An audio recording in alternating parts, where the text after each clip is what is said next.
Hi friends, Nori here. So over the years, I've had many people come to me say that, oh, it's my dream to live in Japan.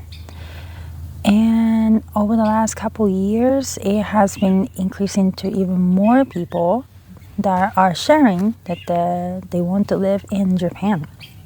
And those people have never been there. And then I will ask why.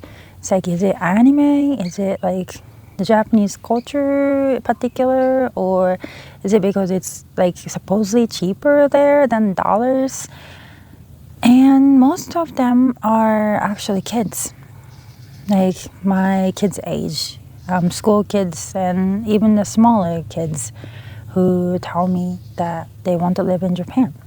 So I got curious, and I have been sort of healing my own relationship to my own home country for the last few years. So I have been doing a lot of studying and learning and remembering basically what the Japanese culture is and the history of it. Because on the side note, and during the time I was in school, so basically since the last, when the war was over, our education system has been changed. And then there is actually documented system or program called the War Guilt Information Program that's been put in by the general headquarters of American military, which I have nothing against American people, friends, obviously, but that has happened.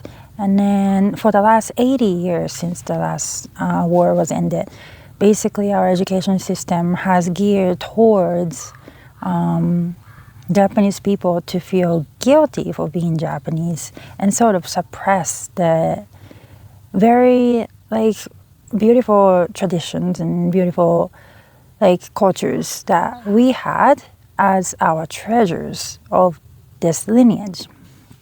So no wonder I never enjoyed history class because it was boring. And interesting thing is that a lot of the people are catching on to this ancient roots of the Japanese culture now, but that most ancient culture that it's been identified on the Japanese island in the history book when I was going to school, it was literally one page. One page telling that, oh yeah, there was this era for 10,000 years. 10,000 years of supposedly a very primitive hunter-gatherer era in one page. I didn't think of much back then because the World Guild Information Program of Education System, the sunshine is speaking. So my theory goes back all the way beyond the written history to even before this Jomon period that I just told you that it was basically skipped over, this 10,000 years of beautiful, peaceful time, which I will tell you a little bit later. But beyond that point, about 30,000 years ago, there was already evidence of ocean navigating trips in Japan Island, 38,000 years ago or something like that crazy. There is a particular mineral that can only be mined in one particular place being found in a really far away place just across the ocean. And it's been considered that there has been trades, actual trades of that stuff, which is kind of mind-blowing. 38,000 years. It's a long time ago. And they or our forebearers are already using the stars and the ocean current to navigate the ocean. And then they were traveling all around the world and mixing, because there are I know it just goes into little esoteric territory, but there have been the evidence of the written, the carved into the stone languages from Celtic letters or Sumerian in Japan on the land. And this is why I feel like sort of connection to all of the people. Especially, I just really love the Celtic culture, always have. And when I learned that, I was like, of course. I mean, I probably remember the friendship. There's a big deer. Anyways, so back then, they were already navigating and they were already sort of comings and goings of the people. And the people who settled in the Japan island later became this Jomon people that they have been labeled. And this period started around 16,000 years ago. And they already had the very advanced knowledge of navigating and the knowledge of the nature and the reverence for the nature. So they just stayed in the Japanese island. Then they sort of nurtured and protected and preserved this way of the spirituality and the perspective on the island, living in harmony with each other and nature. So this era lasted about 10,000 years, like I said. And during this 10,000 years, the researchers and archaeologists, and they haven't found a major evidence of any violence. Basically, no major evidence of war, and there has not been any written languages, and there has not been any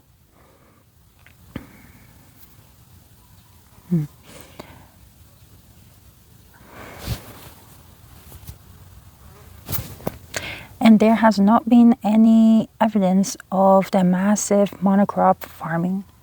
So these people for 10,000 years, it was like in my history, very primitive history textbook.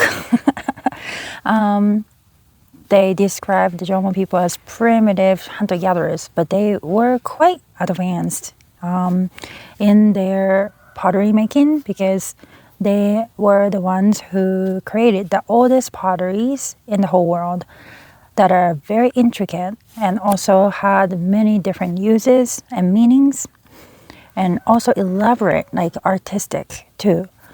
And their view of spirituality, all that is just like way more advanced than the caveman that my middle school textbook wanted to describe them as. So because of the lack of the farming and the lack of the written letters in the texts, they don't categorize as a civilization in the whatever the categorization system that modern people got going on. But these Jomon people, the sea navigating, beautiful nature loving people, were just a blend. Their Jomon people's ancestors are from all over the world, and they have the evidence of the similarity in genes with like even Native American people or Siberians or East Asians, obviously, and all those Southeast Asian islands. And so they share the similarities in genes, the native Taiwanese people. So I feel that a lot of the mingling of the whole world sort of got encapsulated and then sort of got put in the Japanese island. And then that culture of like animism, where there are spirits in everything and every being, and just like basically we all have that same like spirit or the power or the light that moves all of everything that they saw as gods.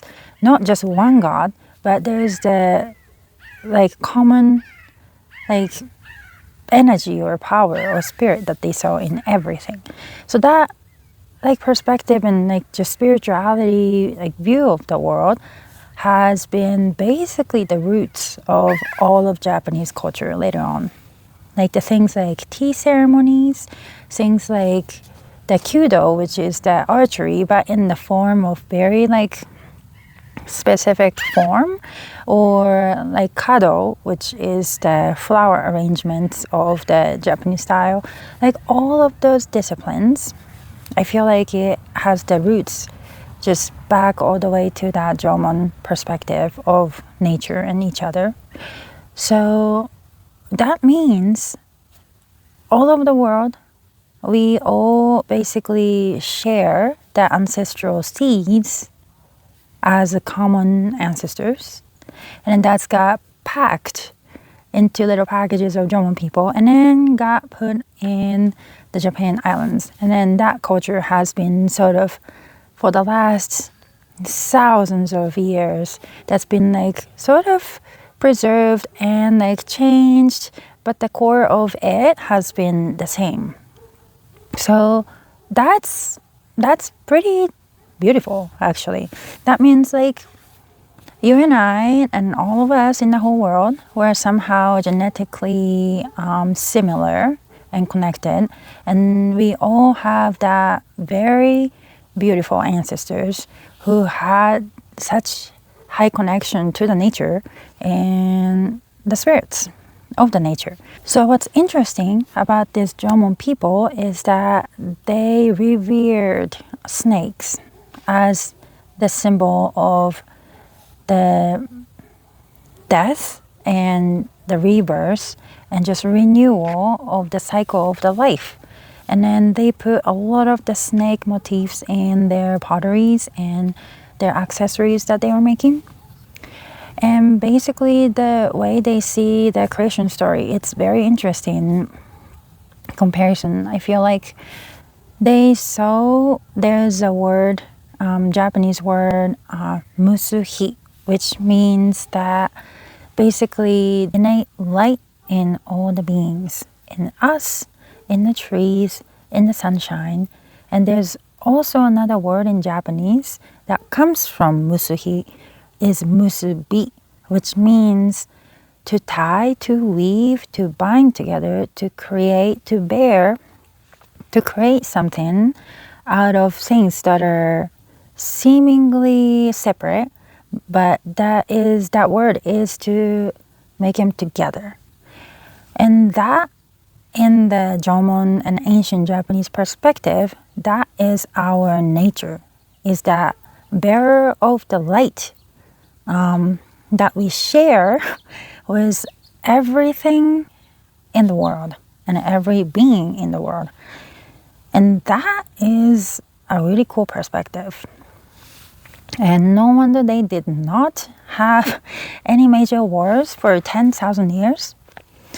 But consider and compare that to, let's say, Bible's creation story. Now, I do appreciate and like studying Bible as well.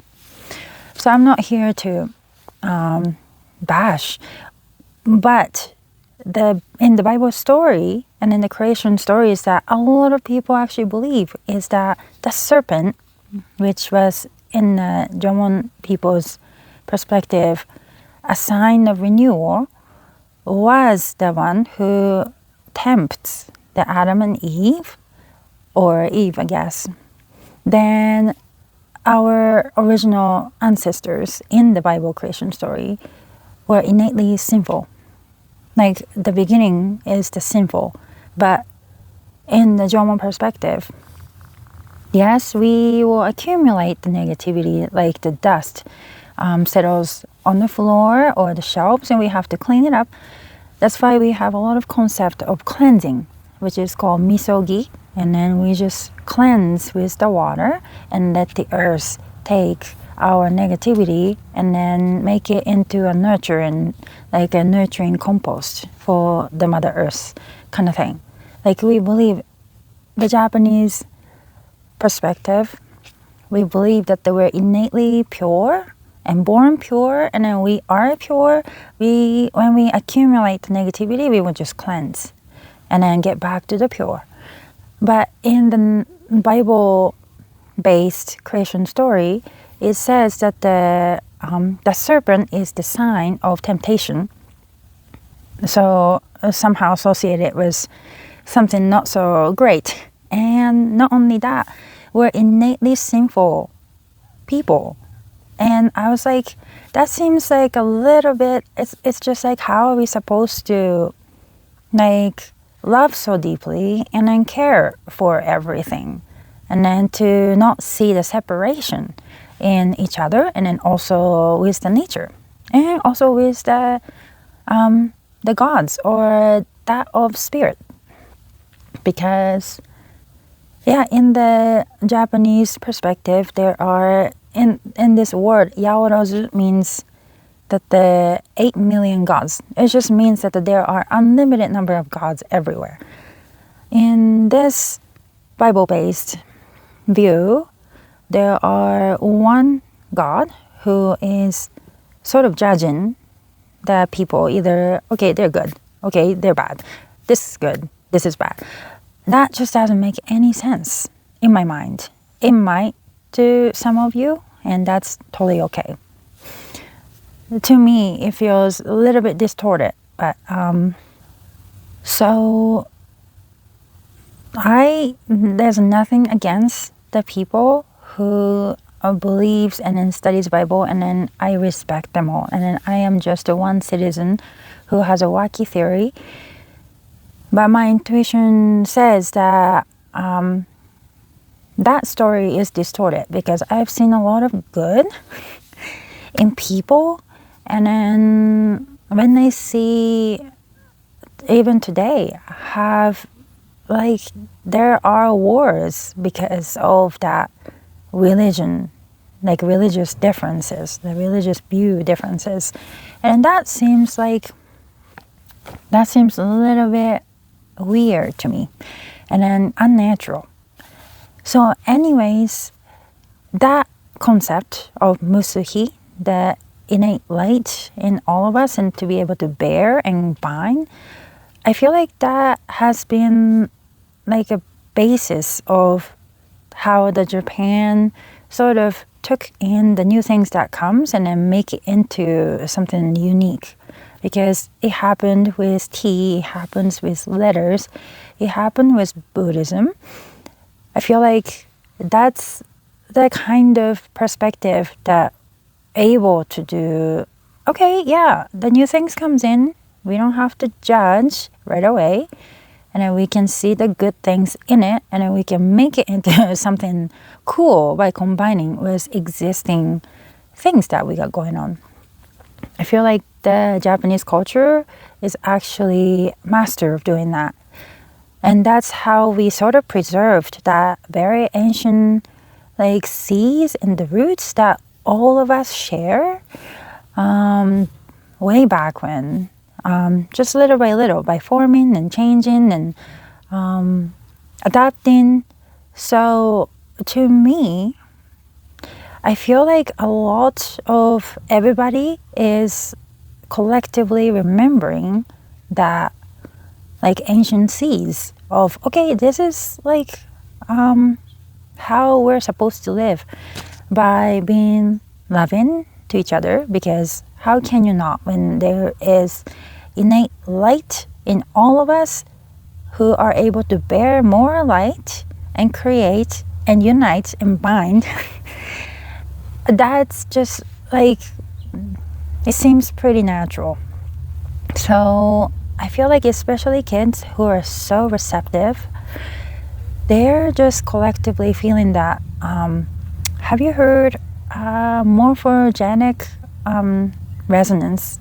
I feel that that's Dr. Rupert Sheldrake. I feel that that's so brilliant that he said that. It has, like, every collective basically have the collective memory, and some people might call it Akashic record or whatnot. Like, all of the organisms have the memories, especially collectively. And then once somebody remembers, like, that population, like everywhere in the whole world and the universe, can remember too. So I feel like that's kind of what's happening. It got really crazy and out there, maybe. But I feel that when I say, I feel like my land's calling me back. I feel like it's not just me. And maybe those people who really want to live there in Japan, or the kids who told me that their dream is to live in Japan, maybe they're just like remembering that memory of, oh yeah, I'm just a light. Basically, just remembering that truth that we are innately like bearer of the light, who are able to see the difference and discern and able to unite, because that's what's needed. Obviously, like we all know that if we could do that, then we can live with each other peacefully, despite the differences. Not despite, but because of the differences. So I feel that there's a collective remembrance of that truth. And then that is my wacky theory of why a lot of people are attracted to Japan, is that I feel like it goes way deep in the collective memory. And it's just not Japanese people, but all of us. Well, those who can feel, not those who are still trying to push their own perspective and try to get their own way. That might be really hard to be receptive. But to summarize, basically, as our ancestors were already wonderful, skillful navigators, I feel like there's a lot of actual genetic mingling, and we all share the ancestral seeds, and they had a very advanced spirituality and the view of the world and reverence to the nature and the life itself. And their thing was to just love, really, and in like the greatest sense, everything and everyone and each other and themselves. So that is our common ancestors, collective. Then some of them settled in the Japanese island, and they chose something that a lot of the other civilizations started to pop around the world didn't quite choose, which is to start monocrop farming, and then start to just sort of divide the land and then to own the land. That concept didn't really happen to them, seems like. So instead of warring and killing each other and then fighting, they were able to be the hunter-gatherer, but also staying in one place in the community and take care of the nature while they're nourished by the nature, and then able to live with each other in harmony and also with nature without the major war for 10,000 years. So that seems really cool. Now, I feel like using the morphogenic resonance, like collective memory and the remembrance, all of us are feeling that truth. Instead of us being just innately sinful, we are born pure and we are born innocent. And when we collect that negativity, or when we just show that maybe it could be the trauma that we accrued, we are able to integrate and cleanse and let the Mother Earth take it as her nutrients and the compost. So collectively, we're remembering that, and therefore a lot of people are really waking up and remembering to that truth, and they are attracted to do so in a place where a lot of that memory is kept sort of intact. And I feel that this is basically it's my another wacky theory, but this neo-Jomon era is coming. It's like that, where another wave of that, maybe 10,000 years of the peaceful, harmonious living, but another wave of the mingling genetically and different lineages, and then the creation of the new ways that's good for all, like for the good of all, basically, that we still haven't found yet. But I feel like it's kind of in the making and in ruin. And I really feel like that's what's happening. The neo-German era is coming. And that's part of why that a lot of people might be interested in coming to Japan. I'm not saying that that's the only place. But then remember when like one group of people do that and remember that, then it could spread collectively because we're all humans. We are all share that seeds of light that were embedded unless you believe otherwise. And that's just your choice, and I respect that too. Also, there are very interesting findings and researches about the brains of Japanese speaking people. So there have been a lot of brain studies that's been done on the people who speak Japanese and then the people who don't. And there are some different ways that the brain works. So that's been very fascinating. And then that might be the part of the reason why the people might be attracted to Japan. But that will be a whole nother video. I feel like I will try to cover that in the next video because this one has gotten quite long. So thank you so much for being with me on this, my wacky theory of why people want to live in Japan. And yeah, I will see you in the next video where I will probably talk about Japanese language and how the brain works differently.